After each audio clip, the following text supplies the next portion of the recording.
യേശു തന്റെ സഭയ്ക്ക് നൽകിയ ഏറ്റവും വലിയ സമ്മാനം അത് നിത്യരക്ഷയാണ്. പക്ഷേ അവിടെ നിർത്തരുത്.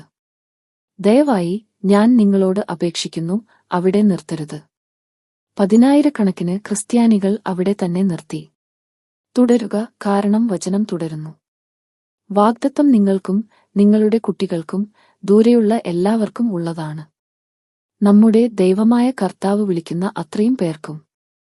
നിങ്ങൾ വീണ്ടും ജനിക്കാൻ വിളിക്കപ്പെട്ടിട്ടുണ്ടെങ്കിൽ, രക്ഷയുടെ ദാനമായ ക്രിസ്തുവിനെ നിങ്ങളുടെ രക്ഷകനായി സ്വീകരിച്ചിട്ടുണ്ടെങ്കിൽ, പരിശുദ്ധാത്മാവിന്റെ ഈ വാഗ്ദാനം നിങ്ങൾക്കുള്ളതാണ്.